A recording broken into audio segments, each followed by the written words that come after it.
Y sí ven mi pantalla, ¿verdad? Sí. Bueno. Buenas tardes, entonces vamos a comenzar. El tema de hoy es lípidos 1 y 2 de su módulo de endocrinología y nutrición correspondiente a las sesiones 139, 138, 139 y 40.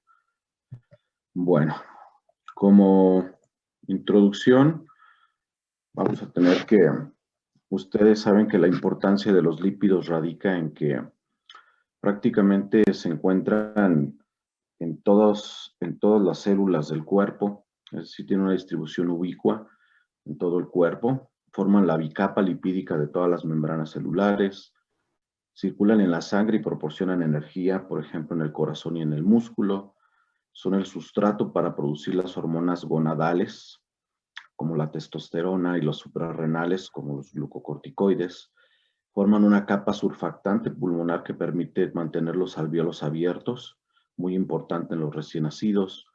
Forma parte de la bilis, la cual facilita la excreción de diversos metabolitos a través de la depuración enterohepática y forma la mielina en prácticamente todo el sistema nervioso central y periférico. Y muy importante también son moléculas transmisoras de señales, aunque esto no forma parte del curso. Los lípidos se pueden dividir para su entendimiento más sencillo en lípidos simples y lípidos complejos. Los lípidos simples son principalmente los ácidos grasos y el colesterol, y los lípidos complejos son los triglicéridos y los fosfolípidos. Los ácidos grasos, pues principales, los tenemos aquí abajo, es el ácido esteárico, el ácido leico y el ácido linoleico. Todos los ácidos grasos tienen una estructura química que viene dada por su número de átomos de carbono y por su número de dobles enlaces.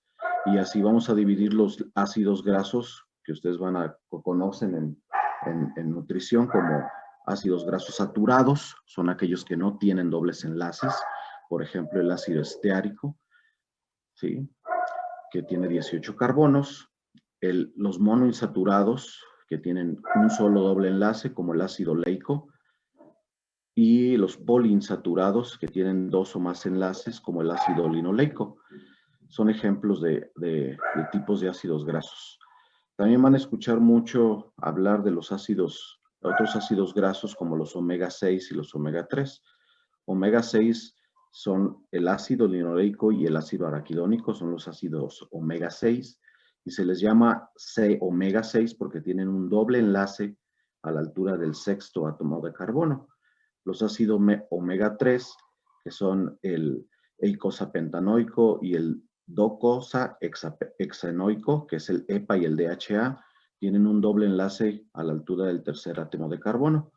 Otra manera también de dividir a los ácidos grasos son aquellos que son esenciales, es decir, los que no pueden ser sintetizados de nuevo por el cuerpo, y no esenciales son los que podemos sintetizar nosotros de nuevo en el cuerpo.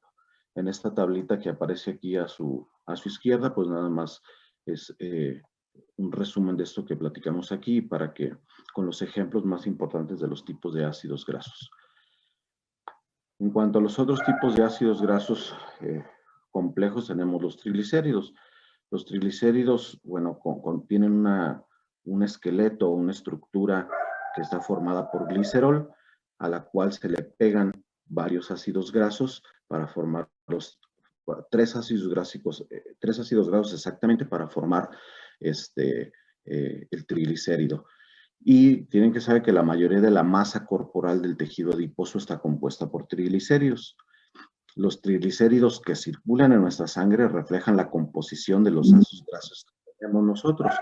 Por lo tanto, las personas que comen muchos ácidos grasos, por ejemplo, que consumen mucha carne de vaca o de res y chocolate, pues tendrán triglicéridos ricos en ácido esteárico. Aquellos que son más veganos y que consumen mucho ácidos grásicos oleicos o lauríticos o mirísticos, pues tendrán estos triglicéridos llenos de este tipo de ácidos grasos. Esa es una característica importante. Y bueno, la otra es que los triglicéridos son la principal forma de transportar estos ácidos grasos en la sangre.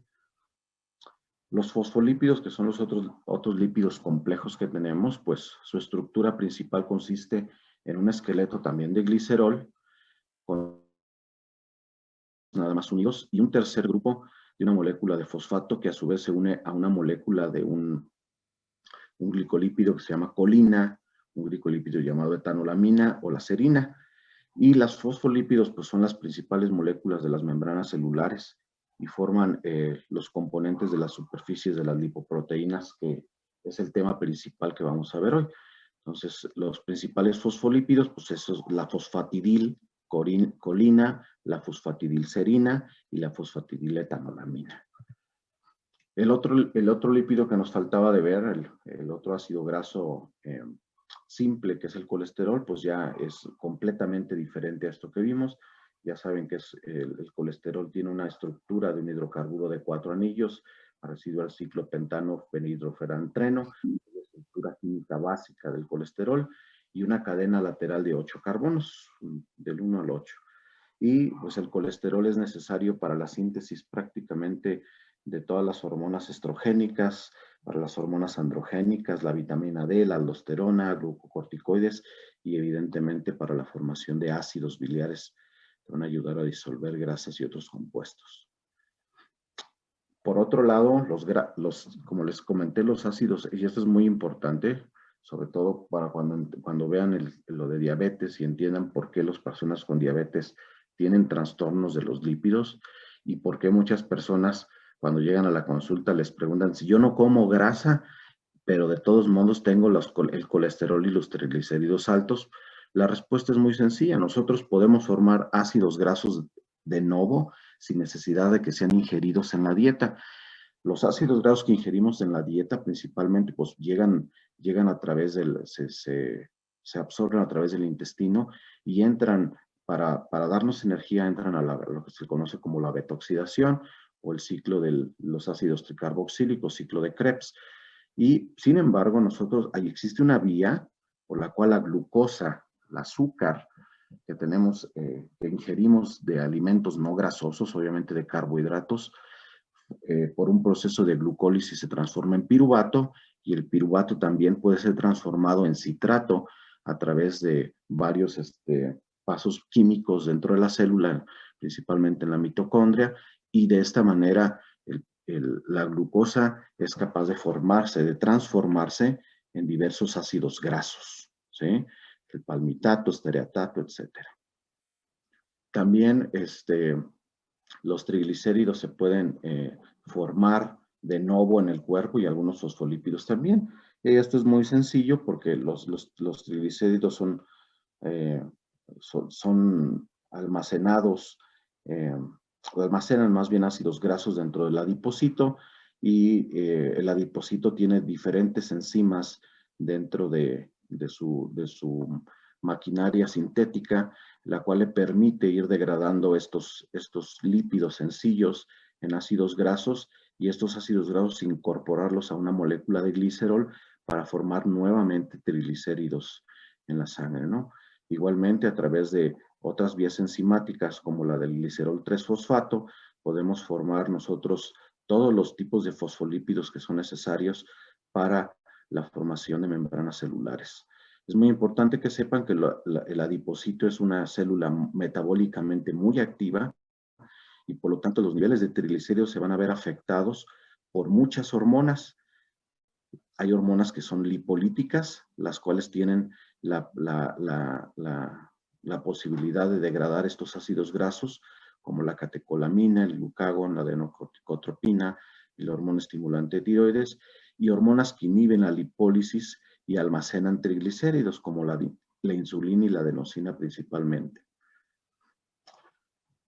Dentro de la biosíntesis del colesterol y la excreción del colesterol, hay un paso muy importante que solamente lo voy a mencionar en esta diapositiva y que es de vital importancia porque este es el mecanismo de acción de los medicamentos más importantes y de mayor uso en todo el mundo para el tratamiento del colesterol. Cuando el colesterol, para la formación de colesterol como tal la molécula de colesterol dentro de la biosíntesis hepática, es necesario una enzima que limita limita la transformación de acetato en colesterol.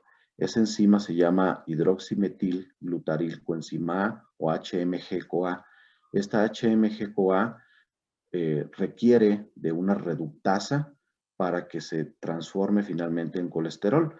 Y las estatinas, que son unos medicamentos que mencionaré al final de la plática, actúan inhibiendo esta enzima y de esta manera la biosíntesis del colesterol se ve inhibida a nivel hepático, de forma muy, muy importante. Pasando ya al tema que nos atañe de forma más específica, pues ahora le toca el turno a las lipoproteínas. Las lipoproteínas son estas estructuras macromoleculares hidrosolubles que están formadas por lípidos, es decir, triglicéridos, colesterol, ésteres de colesterol, ácidos grasos libres, fosfolípidos, algunas vitaminas inclusive, a las cuales se le unen varias o una proteína específica conocidas como apolipoproteínas, que son estas que aparecen en azul aquí. Tenemos muchos tipos de apolipoproteínas, como vamos a ver adelante. Tienen una forma esférica cuando se han visto por cromatografía, tienen una superficie externa hidrofílica, una membrana de fosfolípidos y moléculas de colesterol libre y tienen un centro hidrófobo formado por ésteres de colesterol y triglicéridos. Son unas pelotas de colesterol a las cuales se le unen varias proteínas que son muy importantes. Estas proteínas determinarán el tipo, le darán el nombre de la lipoproteína específica y aparte no solamente tienen una función como de acarreadoras, sino que tienen unas funciones específicas en receptores y para la formación de la estructura química que los va a hacer específicos. Las principales apolipoproteínas que tenemos están mencionadas aquí y en rojo puse las principales apolipoproteínas que son importantes que las conozcan ustedes dentro de su formación y a futuro porque las van a ver durante toda la carrera y durante toda la vida. La primera pues, es la apolipoproteína A1, ¿sí? Y es muy importante que recuerden A, porque al final van a ver son conocidas como alfa proteínas. Y esta A1, la principal importancia que tiene es que es la proteína estructural de la HDL. HDL significa lipoproteína de alta densidad. Como podrán ver en esta tabla, las funciones que tienen estas apolipoproteínas no solamente ser estructurales, como les comenté, tienen muchas funciones de tipo transmisión de señales y de ser factores para otras enzimas, como las que vienen aquí, que no es importante que ustedes las conozcan específicamente, a menos que quieran ya ahondar de manera muy pues profunda en el tema de los trastornos de los lípidos. Tenemos otras proteínas como la B100. La B100 es la proteína estructural de las lipoproteínas de baja densidad y de muy baja densidad, que eso significa very low density lipoprotein y low density lipoprotein, que son las abreviaturas que vamos a estar utilizando. Son nomenclaturas internacionales y no se reportan así en México, no como con su traducción en español. Y la B48, que es la proteína estructural pues, de los kilomicrones, que van a ver a ustedes que esta es la primera polipoproteína en la cual se encuentran los ácidos grasos cuando entran al cuerpo. Estas proteínas tienen un peso molecular muy diferente, algunas son muy pesadas, otras son muy ligeras y la mayoría son sintetizadas o creadas o formadas como la mayoría de las proteínas del cuerpo en el hígado. Nuevamente, nada más, para ahora viene una tabla en la cual les especifico por el tipo de lipoproteínas plasmáticas que hay, que son los kilomicrones, las lipoproteínas de muy baja densidad, de densidad intermedia, de densidad baja, de densidad alta y la lipoproteína A. Estas proteínas pues van a tener una densidad diferente dependiendo de la cantidad de lípidos y la composición que tengan. Por ejemplo, los kilomicrones son abundantemente llenos o están repletados de triglicéridos. Es el principal lípido que transportan los kilomicrones. Las lipoproteínas de muy baja densidad, la mayoría son triglicéridos y un 20% colesterol. Y mientras más se van haciendo, haciendo más pesadas, ¿sí? Van acarreando más colesterol y menor cantidad de triglicéridos. Esto es por eso que las lipoproteínas de baja densidad, las LDL, son las principales transportadoras de colesterol y son las lipoproteínas que más están relacionadas con la aterogénesis. Y las HDL tienen una pequeña cantidad de colesterol, es solo el 20%, y una gran cantidad de fosfolípidos, el resto son proteínas. Y nuevamente, nada más para recordarles el tipo de apolipoproteínas que las componen, pues para que lo recuerden, la B48 kilomicrones, las B100 son de las lipoproteínas malas o lipoproteínas de baja densidad, muy baja densidad y densidad intermedia, y las HDL de las lipoproteínas de alta densidad, la A1. Entonces, sintetizando, los kilomicrones y los remanentes de kilomicrones como las VLDL son abundantes en triglicéridos.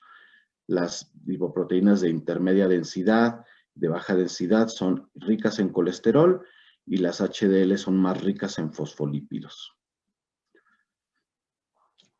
¿Qué pasa con estas proteínas? ¿Cómo se metabolizan las lipoproteínas en el cuerpo?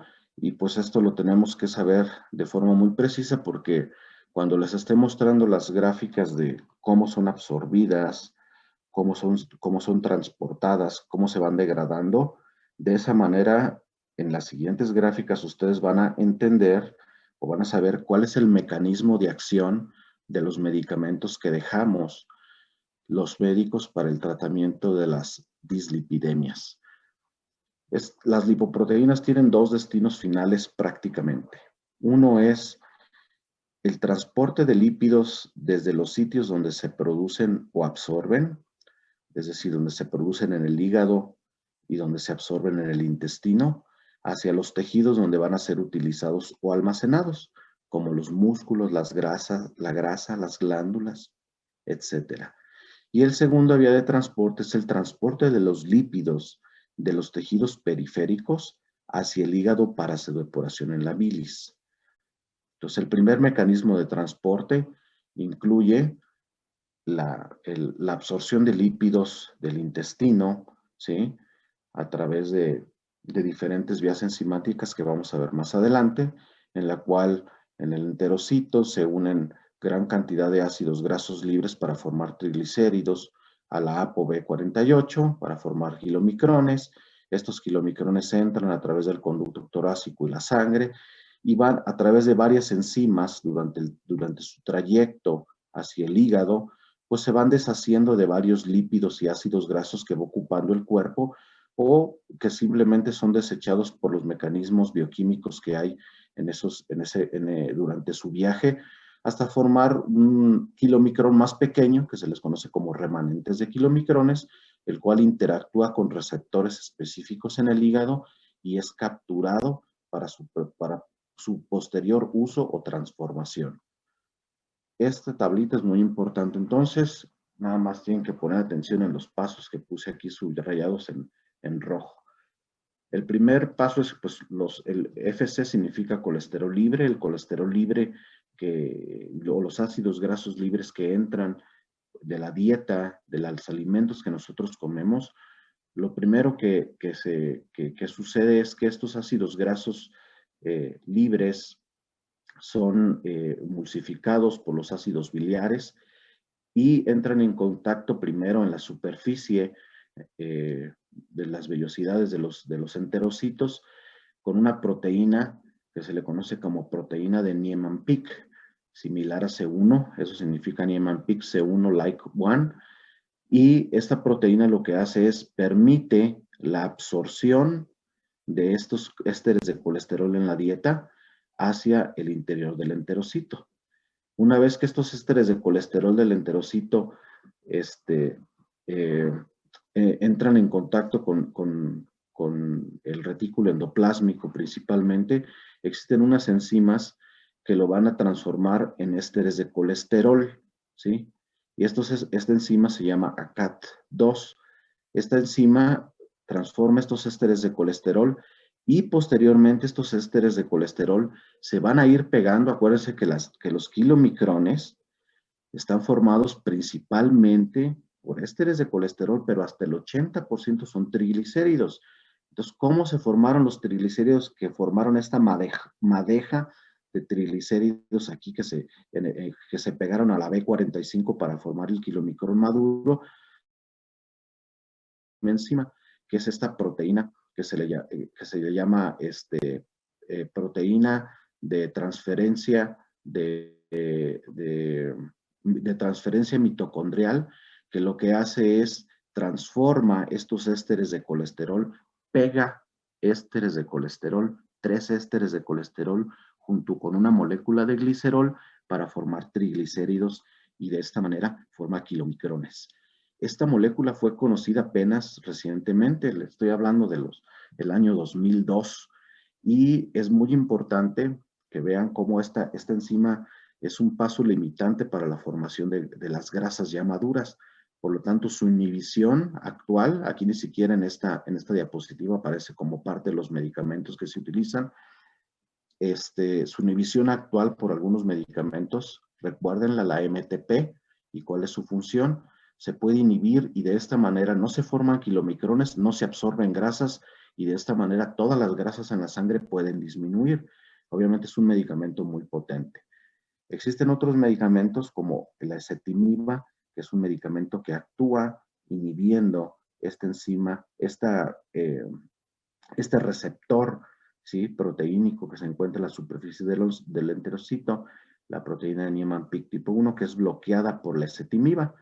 Y aquí nada más les comento, por ejemplo, que existe un mecanismo como reverso para proteger al enterocito cuando uno pues come demasiada grasa. Me imagino que fisiológicamente el enterocito debe de tener alguna bomba que expulse los ésteres de colesterol cuando no son suficientes, cuando son demasiados.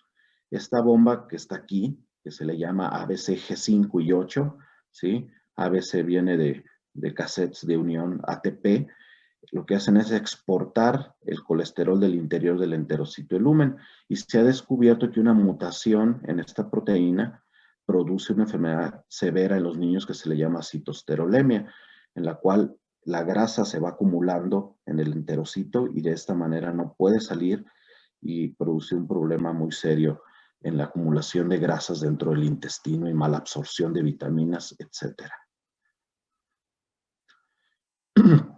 ¿Qué pasa con estos kilomicrones que son absorbidos en el intestino? Pues pasan a la circulación linfática y mesentérica y de allá a la sangre a través del conducto torácico, donde van adquiriendo otras lipoproteínas como la ApoC2, la ApoC3 y la ApoE, que son las cuales se las dona la HDL. Esta es una de las principales funciones que tiene la HDL, donarle estas lipoproteínas que le van a servir más adelante a este kilomicrón para deshacerse, ¿sí?, de varios de los lípidos a través de su circulación y también como receptores para que este kilomicrón sea depurado en el hígado. Por la acción de la lipoproteína lipasa, se hidrolizan estos triglicéridos del kilomicrón, como ya les comenté, liberándose a la sangre como ácidos grasos, y las partículas se tornan densas, con menos triglicéridos y más ricas en colesterol, que se les llaman remanentes de kilomicrones. Estos remanentes de kilomicrones se unen en el hígado, ¿sí?, a través de un receptor de ApoE. Esta ApoE ya ven que le fue donada por la HDL, pues es muy importante que la HDL funcione bien y tengamos suficientes valores de HDL para que le done suficiente ApoE al kilomicrón y este pueda interactuar con los receptores que se encuentran en el hígado. El principal receptor es la proteína relacionada con el receptor de LDL, que se llama PRL, se encuentra en el hígado. ¿Qué hace esta enzima? Pues recibe el kilomicrón, lo incorpora al hepatocito y en el hepatocito es degradado a los diferentes tipos de colesterol que van a ser utilizados para la síntesis de diversas sustancias. Se sabe, por ejemplo, que el tener ApoE, bueno, ya esto es un poquito más sofisticado, pero para que tengan en cuenta que tenemos varias isoformas de ApoE en la sangre, y las personas que tienen más isoforma de ApoE4 se relaciona con una deficiencia importante en la depuración de kilomicrones y por lo tanto en el desarrollo de hipercolesterolemia, y muy importantemente se ha relacionado con el desarrollo de enfermedad de Alzheimer, y es un tipo de demencia que sucede principalmente en los adultos. Ahora, ¿qué pasa con el transporte? Ya vimos el transporte de lípidos desde el intestino hacia el hígado. ¿Y qué pasa con el transporte de lípidos que son sintetizados en el hígado? El hígado sintetiza principalmente la ApoB100. Ya saben que la ApoB100 es la proteína estructural principal de las lipoproteínas de muy baja densidad, de densidad intermedia y de densidad baja. Estas BLDL con su ApoB100 lo que van a ir haciendo es que van a ir agarrando lípidos o ácidos grasos que se encuentran circulando, o que el hepatocito los deposita en estas ApoB100 hacia la circulación y hacia la utilización de los lípidos o de los ácidos grasos que se van a ir liberando siempre por la lipoproteína lipasa a diversos tejidos donde se van utilizando. Entonces, estas lipoproteínas de muy baja densidad, que son pesadas, se van haciendo cada vez menos pesadas en su densidad, hasta formar LDL pequeñas, las cuales volverán a integrarse nuevamente en el hígado. Estas LDL que ya tienen que ser depuradas porque ya tuvieron su función, se depuran en el hígado aproximadamente en el 70% de su totalidad, a través de la unión de esta apolipoproteína B100 con el receptor de LDL. Hay un receptor específico para las LDL en el hígado. Esto se le denomina como reciclaje de las LDL. ¿Por qué se denomina reciclaje de los receptores de LDL? Porque normalmente esta lipoproteína se pega a su receptor, es endocitada, y por un proceso enzimático, ¿sí?, el receptor no se degrada y vuelve a subir a la superficie, donde puede capturar más proteínas LDL para su depuración. Sin embargo, existe un proceso en el cual, por una enzima que tampoco no fue descubierta hace mucho tiempo, es una enzima que se le llama proteína PCSK9, tiene este nombre muy raro, que es una abreviatura de proteína convertasa subtilicina quexina 9. Esta proteína, cuando se une conjunto con la partícula LDL, entonces el proceso cambia. Si se fija, normalmente el receptor no se degrada, se llega otra vez a la superficie donde puede capturar más LDL, pero cuando esta enzima se pega aquí junto con el receptor, entonces el hepatocito por otra vía los integra a un lisosoma en el cual se degrada tanto el receptor de LDL junto con el LDL, ¿sí? Y entonces hay menos densidad de receptores. Entonces es muy importante que sepan que se llama PC, bueno, no tan nueva, pero reciente, PCSK9, porque parte de los tratamientos actuales y novedosos y muy especializados para el tratamiento de las dislipidemias, sobre todo la hipercolesterolemia familiar, que ocasiona mutaciones en el receptor de LDL, parte del tratamiento es inhibir con un anticuerpo monoclonal esta proteína, ¿sí? Si ustedes inhiben esta proteína PCKS, que aquí está identificada como este granulito azul, pues lo que van a hacer es que nunca la van a dejar unirse junto con la LDL y su receptor, y por lo tanto el receptor va a seguir superviviendo y se va a seguir reciclando, y de esta manera, al tener más receptores, la densidad de receptores LDL sea mucho mayor, pueden depurar más LDL y las LDL disminuyen. ¿sí? Y bueno, quiero que sepan que también un 30% del colesterol LDL es depurado por receptores distintos al hígado, principalmente en el sistema retículo endotelial y macrófagos, y se les conoce a estos receptores como receptores scavenger. Muchos pacientes que tienen hipercolesterolemia severa tienen como el sistema retículo endotelial ubicado en el hígado y en el vaso, donde está principalmente, pues pueden tener hepatosplenomegalia por la cantidad de colesterol que los receptores scavenger están recibiendo ahí. Sin embargo, y como se los pongo aquí bien claro, fuera del alcance de este curso, pero que es muy importante que lo conozcan, está la interacción muy importante que tienen las partículas de colesterol viejo y oxidado de LDL, que son depuradas por esos receptores scavenger de macrófagos, los cuales se pueden transformar en células espumosas inflamatorias, que es la base principal del concepto de la aterosclerosis. Yo no voy a entrar aquí en más detalles porque estoy seguro que en el tema de aterosclerosis o enfermedades cardiovasculares, cuando lo vean, esto formará parte principal de la fisiopatología. Pero es importante que sepan cómo no todos los LDL son depurados en el hígado, son depurados a través del sistema retículo endotelial. Por último, tenemos el importantísimo transporte inverso del colesterol.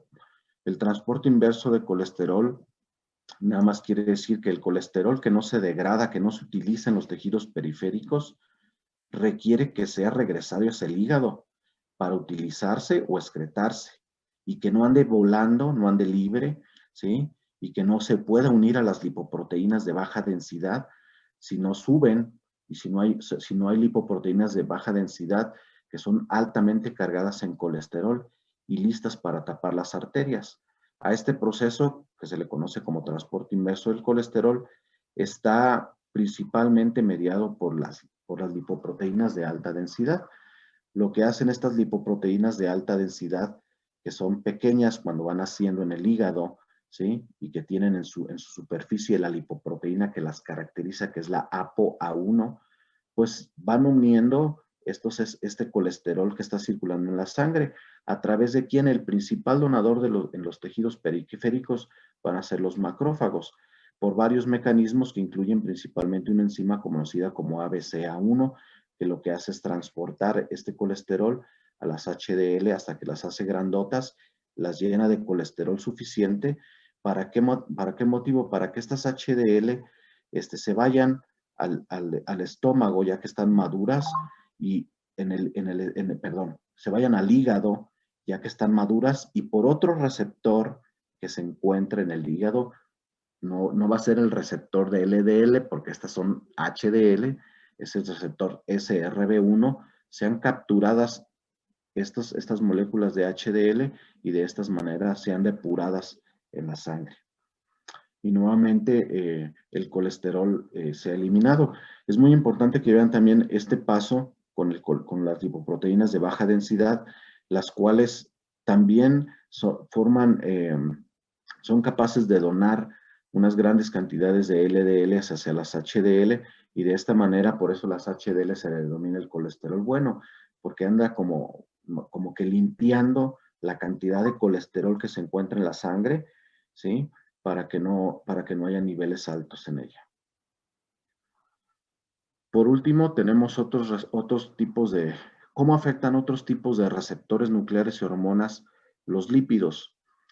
Es muy importante que sepan que existen otros receptores nucleares que afectan el metabolismo de los lípidos, que no los vamos a más que mencionar aquí, pero que los verán, por ejemplo, los receptores del activador del peroxisoma o los receptores PEPAR, principalmente los PEPAR alfa, reducen los niveles de triglicéridos y es el mecanismo por el cual actúan los principales medicamentos para el tratamiento de los triglicéridos, que son los fibratos. Como verán en su módulo de diabetes, cuando vean diabetes, existe un tratamiento con bloqueadores de los receptores PEPAR gamma, esos están más involucrados en el transporte de la glucosa y los receptores PEPAR alfa están más involucrados en el transporte y metabolismo de los triglicéridos, ¿sí? Otras situaciones que tienen que conocer es cómo las hormonas afectan los lípidos. Por ejemplo, las pacientes que tienen problemas en la tiroides, pues sepan que la hormona tiroidea afecta un factor de transcripción que controla la expresión del receptor del LDL en el hígado. Esta proteína se llama fijadora del elemento regulador de esteroles o SRBP2 y por lo tanto las personas que tienen hipotiroidismo suelen tener concentraciones de lípidos elevadas, mientras que los hipertiroideos tienen concentraciones de lípidos bajas. Los glucocorticoides provocan de la siguiente manera alteraciones en los lípidos. Por ejemplo, inducen la expresión de la enzima metilglutarilcoenzima A, hidroximetilglutarilcoenzima A, reductasa, la cual promueve la síntesis de colesterol. Ya se acordaron que esta enzima, cuando es inhibida por las estatinas, pues disminuye el colesterol, pero cuando inducen su expresión, pues van a aumentar los niveles de colesterol. También incrementan la expresión de ácidos grasos sintetasa, promoviendo la síntesis de ácidos grasos, y reducen la cantidad de lipoproteína lipasa. Por lo tanto, el aclaramiento o la depuración de los lípidos en la sangre se reduce. Además, si le amplifican que los glucocorticoides inducen resistencia a la insulina, pues producen más efectos nocivos en este sentido. Y los estrógenos reducen las concentraciones de colesterol porque inducen la actividad de los receptores de LDL. Y es por eso que mientras se encuentran antes de la menopausia que tienen niveles altos de estrógenos, al tener más receptores de LDL, habitualmente las mujeres tienen menos cantidad de colesterol LDL y menos riesgo de tener enfermedades cardiovasculares. Muy bien, entonces les voy a mandar el otro link para empezar la otra plática. ¿Sale? Sí, doctor. Sí, doctor. Ya la siguiente plática. Bueno, vamos a ver rápidamente los trastornos de los lípidos. Es una plática muy enfocada en hacerles énfasis en las manifestaciones clínicas. Bueno, la dislipidemia o dislipemia se refiere a una concentración elevada de lípidos, ya sea colesterol, triglicéridos o ambos, o a una concentración baja de colesterol rico en lipoproteínas, que es el HDL.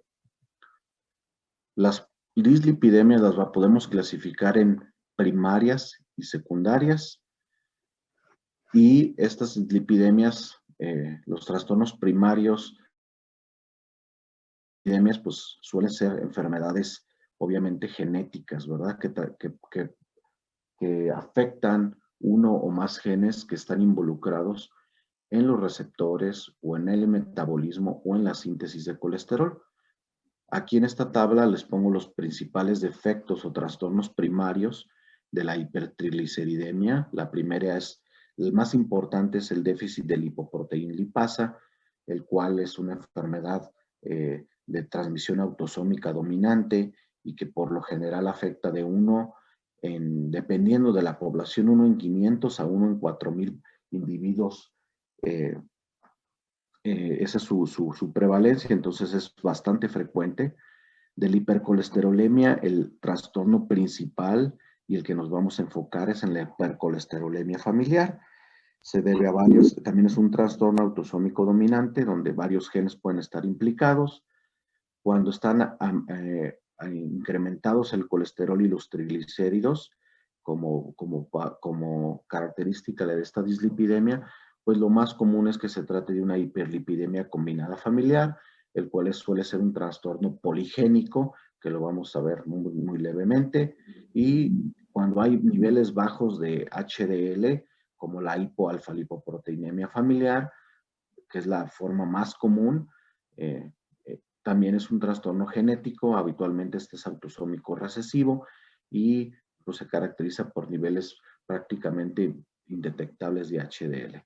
Pero por mucho, muchachos, la Las causas más comunes de trastornos en los lípidos son los trastornos secundarios. ¿Y secundarios a qué? Pues a enfermedades del metabolismo, principalmente de las hormonas. Porque como ya han visto en su curso, las hormonas controlan la mayoría de los procesos metabólicos del cuerpo.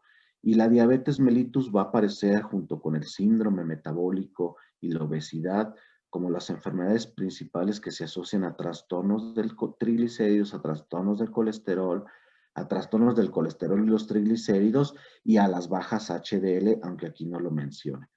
¿Sí? Existen muchas otras enfermedades, pero la diabetes pues, sobrepasa por mucho a las causas de trastornos secundarios del colesterol, los trastornos de las tiroideos, la insuficiencia renal, obviamente la deficiencia de estrógenos provoca, como ya lo vimos por su efecto en los receptores LDL, los glucocorticoides, y no tanto los glucocorticoides por un tumor productor de ACTH o por un problema en las suprarrenales, sino por el exceso de glucocorticoides relacionado con medicamentos que contienen glucocorticoides.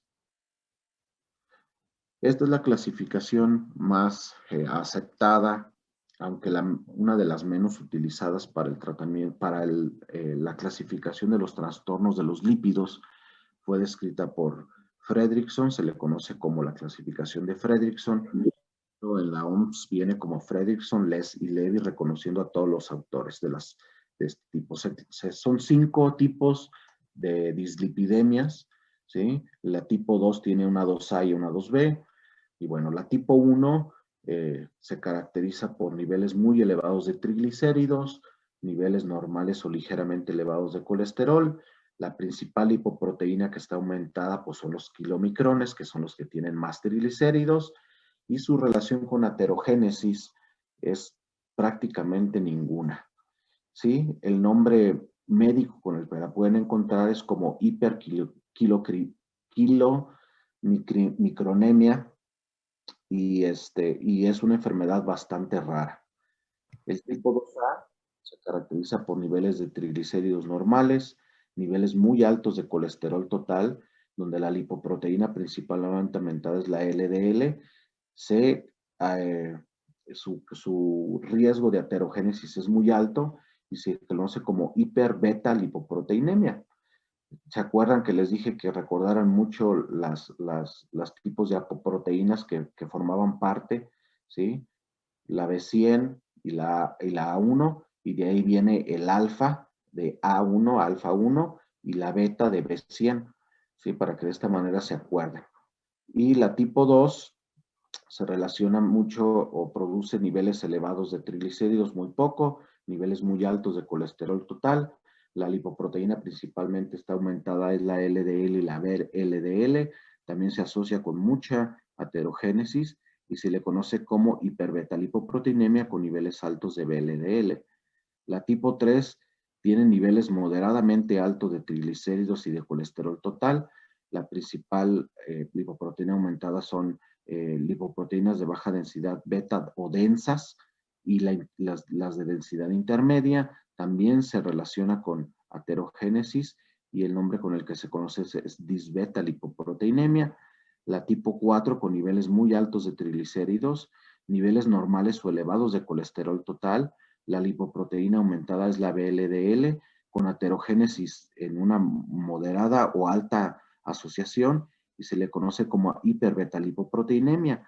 Esta, se me olvidó aquí ponerle en rojo, pues es la principal subtipo o de la clasificación en la práctica diaria, porque es la que tienen la mayoría de las personas con diabetes, obesidad, tiroidismo, o por problemas metabólicos o de causa secundaria. Esta es la principal subtipo de dislipidemia que se produce. Esa sería la más común, la tipo 4. Y la tipo 5 produce niveles muy altos de kilomicrones, también niveles altos de colesterol total, y el problema aquí también, los lipoproteínas aumentadas aparte de los kilomicrones son las VLDL, aunque su relación con aterogénesis es leve, y se le conoce como hiperkilomicronemia o hiperbeta lipoproteinemia.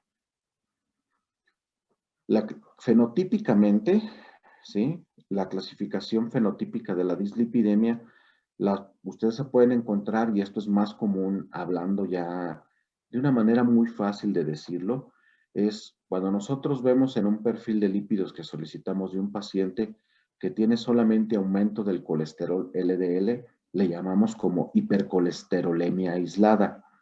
Cuando tiene aumento de los triglicéridos solamente, se le llama hipertrigliceridemia aislada.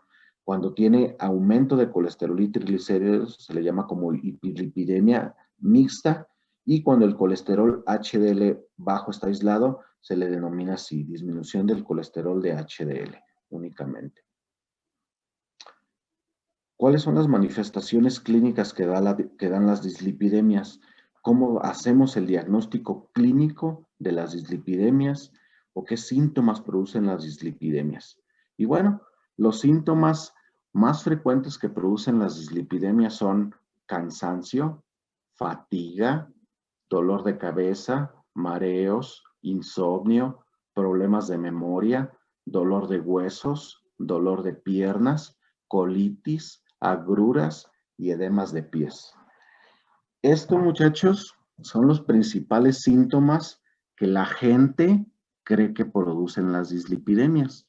Y estos son los principales síntomas que cuando los médicos no saben qué síntomas produce la dislipidemia, les dicen a los pacientes, es por eso. Es muy frecuente que los pacientes acudan a consulta, lleguen con los triglicéridos altos y les digan, y me duele la cabeza, doctor. Ah, es que porque tiene los triglicéridos altos. Me duelen las piernas. Ah, es que tiene el colesterol alto y por eso le duelen las piernas. Eso no es cierto. Ninguno de estos síntomas produce las dislipidemias. Las dislipidemias no producen ningún síntoma per se. Producen algunas manifestaciones cutáneas y tendinosas, como vamos a ver, manifestaciones oculares. Hepatoesplenomegalia lo puse aquí como un signo que pueden llegar a encontrar en dislipidemias verdaderamente graves, principalmente en niños, graves, terriblemente graves, y se asocia con las siguientes enfermedades que pueden producir síntomas de otro tipo, ¿verdad? La esteatosis no alcohólica o la esteatohepatitis no alcohólica o non-alcoholic fatty liver disease, que es una enfermedad muy importante que puede desencadenar inclusive en cirrosis hepática. Se asocian con pancreatitis, sobre todo cuando los niveles de triglicéridos sobrepasan los 800 o 900, bueno, por arriba de 500 miligramos por decilitro de triglicéridos, pueden desencadenar un episodio de pancreatitis. Y la principal síntoma que producen es enfermedad cardiovascular aterosclerótica, que es la principal causa de muerte a nivel mundial. ¿Sale?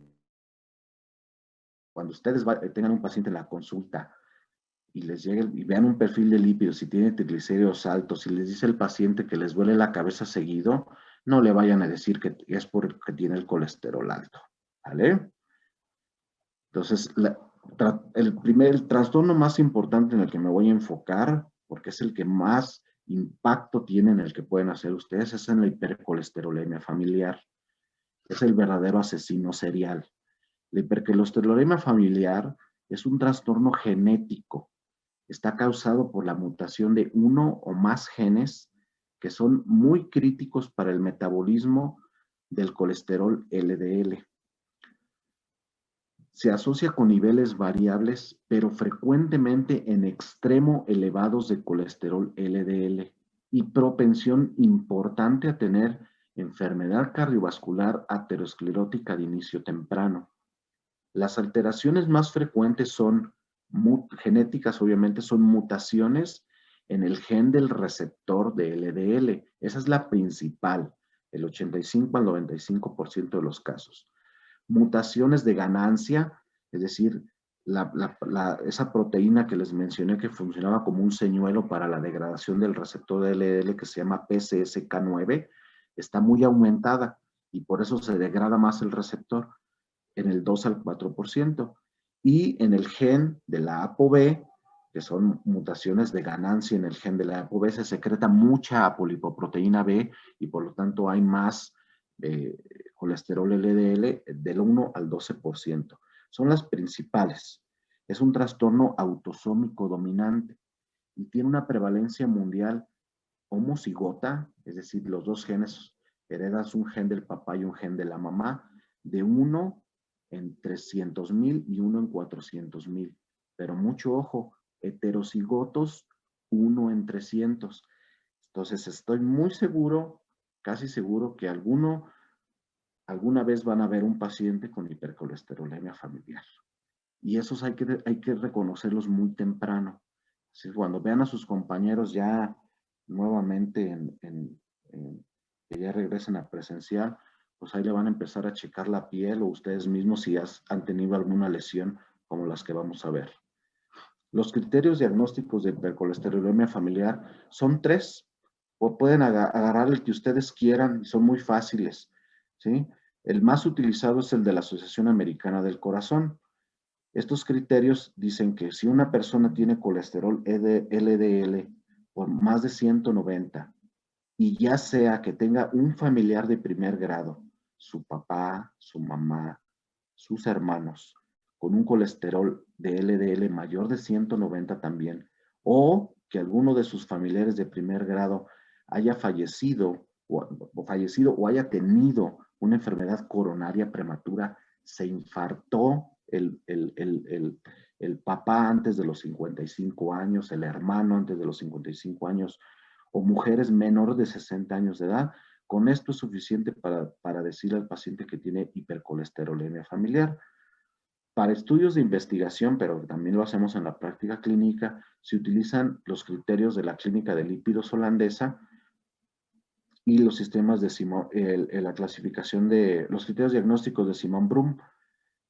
En esta, que ya no alcancé a ponerla en español, pero son los criterios, que es un sistema de puntaje de la clínica holandesa para el diagnóstico de hipercolesterolemia familiar. Se definen tres posibilidades. Cuando definitivamente tiene hipercolesterolemia familiar requiere más de 8 puntos, de 6 a 8 puntos puede ser probable y posible cuando tiene 3 a 5 puntos. Y si se fijan, son más o menos los mismos que vimos en la clasificación de la Asociación Americana. Nada más aquí, bueno, incluye lo mismo, un familiar de primer grado con enfermedad vascular coronaria o periférica prematura, ¿sí? Menos de 55 años en hombres y menos de 60 años en mujeres, o un familiar de primer grado con colesterol por encima del 95% de percentil. El 95% de miligramos, muchachos, apenas eso. Y cuando tienen familiares de primer grado con santomas, que ahorita vamos a ver, la historia clínica también es muy importante con enfermedades coronarias, cuando el examen físico encuentran estas situaciones que vamos a ver ahorita, los niveles de colesterol también dependiendo, niveles tan extremos como esto, imagínense, ya nomás por encontrar niveles de colesterol mayores de 325 y que el paciente tenga alguna manifestación en la piel, pues ya inmediatamente lo clasifican como que tiene hipercolesterolemia familiar. Y el de Simon-Brun es también aquí requiere que el paciente tenga el criterio A y B, que es los niveles de colesterol elevados y manifestaciones cutáneas, más un criterio que es el C, o que puede ser el C como análisis genético de los genes que ya les comenté, el receptor de LDL, el PCSK9 o la apoproteína B, o cuando es probable, cuando tiene ya sea el A y el D, que es historia familiar, o los criterios A y E, que es historia familiar y niveles altos de colesterol. Estas son las manifestaciones cutáneas que da la hipercolesterolemia familiar. La presencia de santomas tendinosos, que son acúmulos de colesterol subcutáneo, ¿sí? En los tendones aparecen, principalmente en el tendón de Aquiles, pueden aparecer en los tendones extensores de la mano, o pueden aparecer en los tendones, en los tendones flexores de la mano, o en los tendones extensores de la mano, aquí a nivel de los nudillos. Pueden aparecer como santomas planos y eruptivos, estos pequeños tumoraciones de color amarillento, ¿sí? Anaranjado, que suceden por debajo de la piel, son completamente indoloras. aparecen más frecuente en el tronco, en la región de la espalda, en la región de las flexiones de los codos, en las manos, en las rodillas, ¿sí? A veces se confunden con gota, ¿verdad? Es que es ácido úrico lo que tiene aquí y no, los tofos por gota tienen una característica diferente. Los santomas tuberosos que aparecen en las formas graves de hipercolesterolemia familiar, sobre todo las formas homocigotas, la presencia de santelasmas, ¿sí? Que son estos pliegues que aparecen en los párpados, ¿sí? Que son de coloración amarillenta, un poquito anaranjada en este caso. Cuando vean a sus familiares, vean en los ojos si tienen estas alteraciones, sospechen que puede tener un trastorno de colesterol. Y la presencia de arco corneal, que es esta coloración grisácea que aparece en la córnea, sobre todo en las personas menores, hay que sospechar en los menores de 50 años, porque ya los adultos más grandes se van haciendo cambios degenerativos en la córnea que se pueden confundir.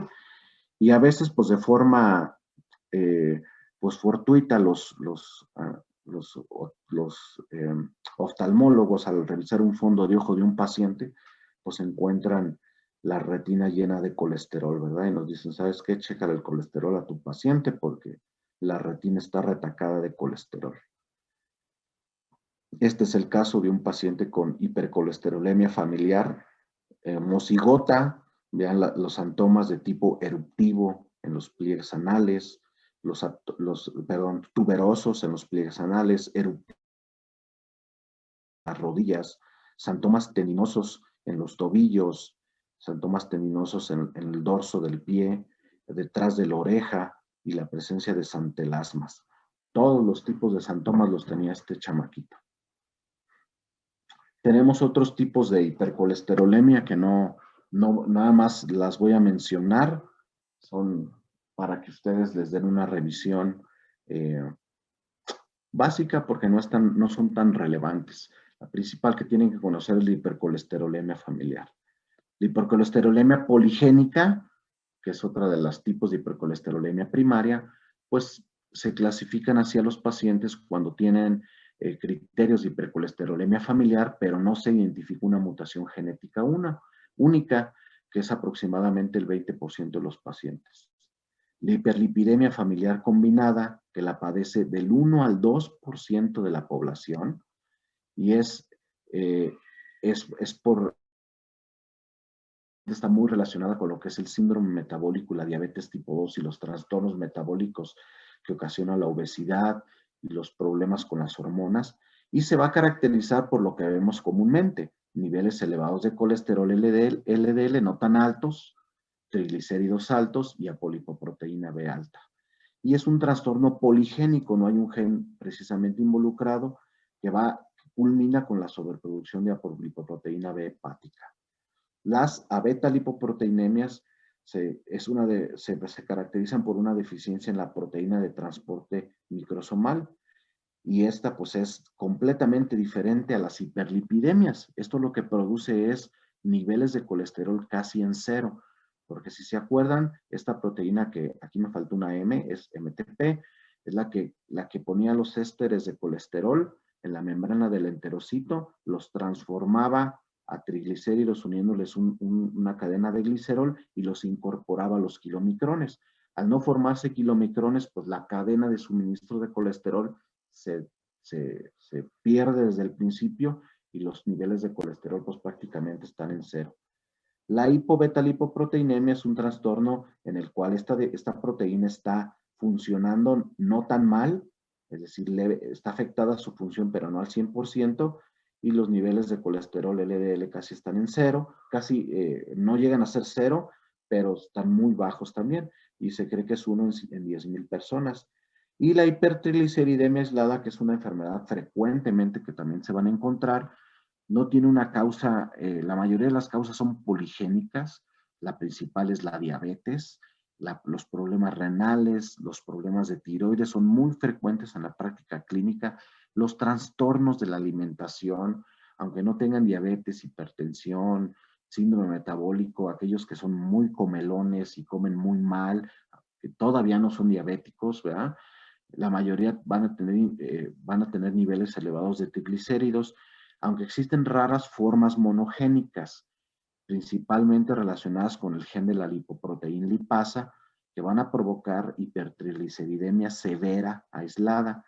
Por ahí a mí me tocó, cuando trabajaba en el Hospital General, ver al menos fácil unos 20, 30 casos de pacientes jóvenes que llegaban a urgencias por una pancreatitis severa relacionada con niveles de triglicéridos de 3,000, 4,000, 5,000. El más alto fue casi 15,000 de triglicéridos. Esos pacientes obviamente tienen un trastorno genético, ¿sí?, que le está provocando niveles de triglicéridos tan altos. Y los síntomas que le daba esos triglicéridos tan altos, les vuelvo a recordar, no eran dolores de cabeza ni dolores de piernas. El paciente llegó con una pancreatitis grave y ese fue su síntoma. El tratamiento de los trastornos de los triglicéridos, pues para reducir los triglicéridos se utilizan principalmente los fibratos.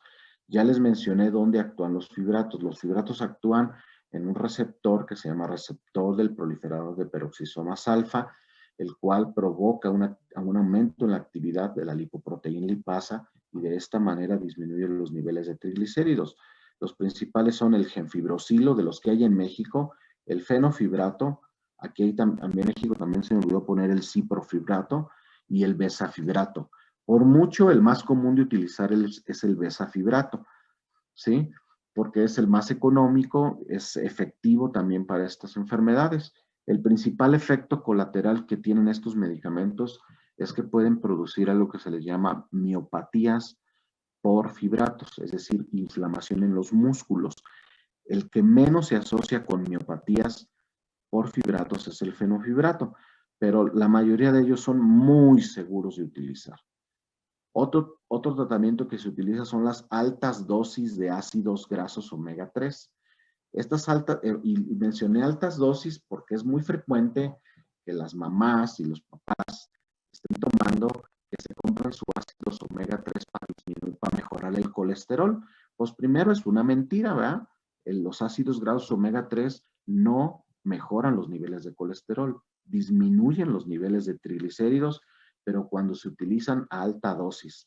Desafortunadamente el mercado farmacéutico en México es terrible y está lleno de productos milagro y productos charlatanes que dicen tener omega 3 en composición y realmente son los que se deben de utilizar o los aprobados para dosis altas son aquellos que tienen grado médico o grado médico y no se venden como suplementos, sino como medicamento.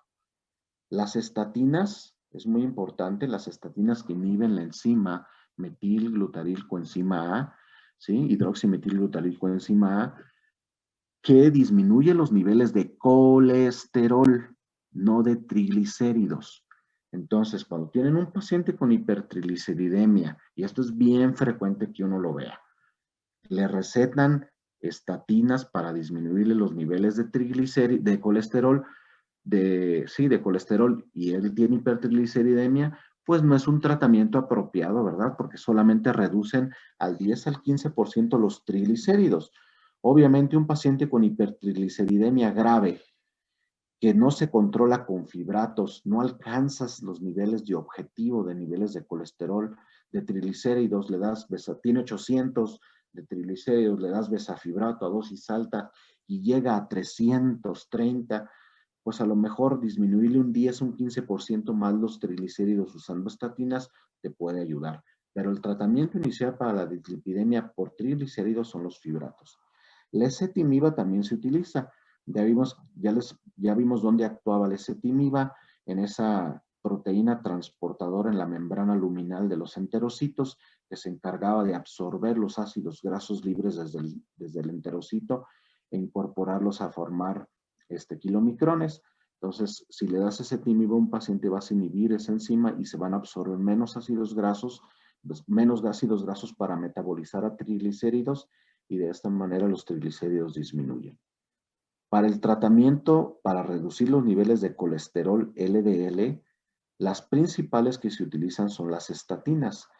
Ya les comenté que el paso limitante para la producción de colesterol endógeno consiste, se los vuelvo a decir, en en la enzima hidroximetilglutarilcoenzima A. Al inhibir esta enzima, esta reductasa, se inhibe la síntesis de colesterol dentro del cuerpo. Por lo tanto, son los medicamentos más comunes y probablemente de los más poderosos para para disminuir los colesteroles de LDL. Estas son las 4 principales que hay en México: la pravastatina, simvastatina, torvastatina y rosuvastatina. Las puse en orden de potencia, ¿verdad? Y pues la dosis de estos medicamentos dependerá de los niveles de colesterol LDL y el objetivo que se tenga, ¿verdad? La ezetimiba también disminuye los niveles de colesterol LDL por el mismo mecanismo que vimos anteriormente. Tenemos los medicamentos que son los inhibidores de la PCSK9, ¿sí? Son medicamentos, son anticuerpos monoclonales que van directamente a pegarse a esta proteína enzimática. Al pegarse, impiden que se una al receptor LDL y de esta manera el receptor LDL no se degrada, sino que se vuelve a reciclar, y al estar reciclándose permite que depure más LDL y de esta manera disminuye los niveles de LDL.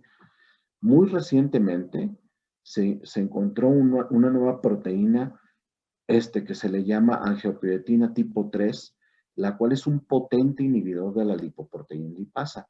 La lipoproteína lipasa es una proteína que ya vimos que es muy relacionada con el metabolismo de todo el tipo de colesterol, desde el HDL hasta los triglicéridos.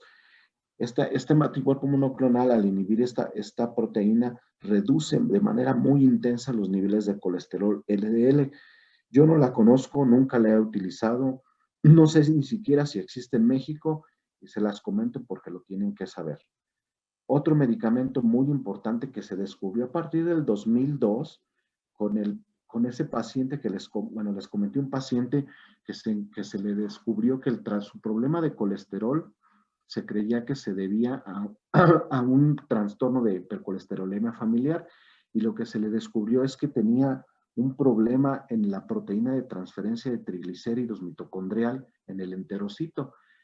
Y dijeron, bueno, pues entonces hay que hacer medicamentos que inhiban esta proteína, y lo lograron. Hay un medicamento que se llama lomitapide, y ahorita que está muy reciente todo lo de la vacunación, pues este medicamento está hecho de RNA de un vector, y lo que hace se entra dentro de la célula, inhibe esta proteína, y de esta manera prácticamente el enterocito deja de procesar cualquier tipo de colesterol y de ácido graso que va a entrar al cuerpo, y disminuye los niveles de colesterol LDL de manera muy importante.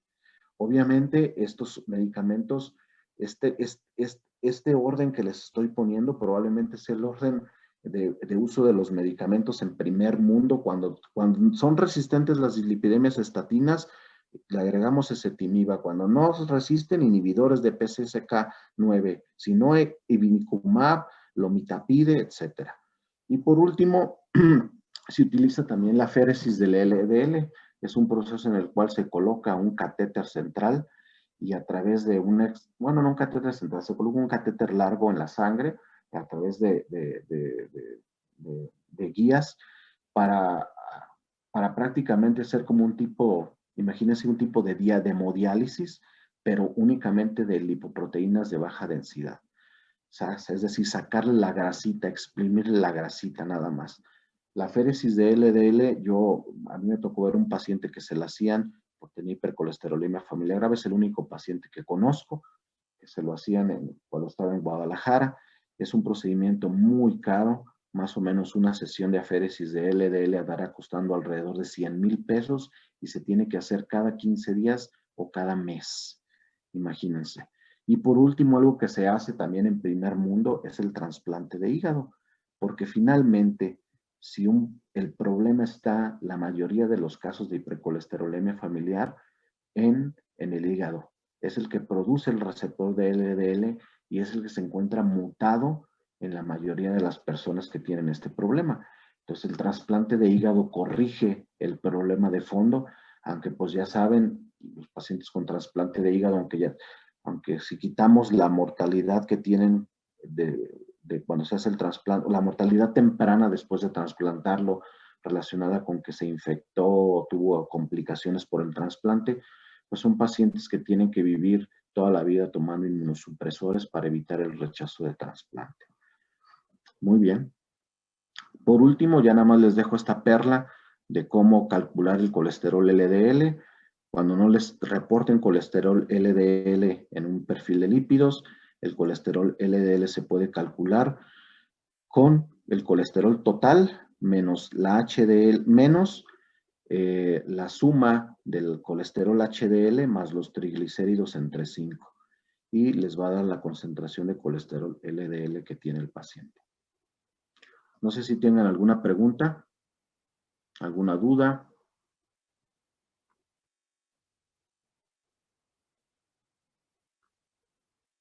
¿No?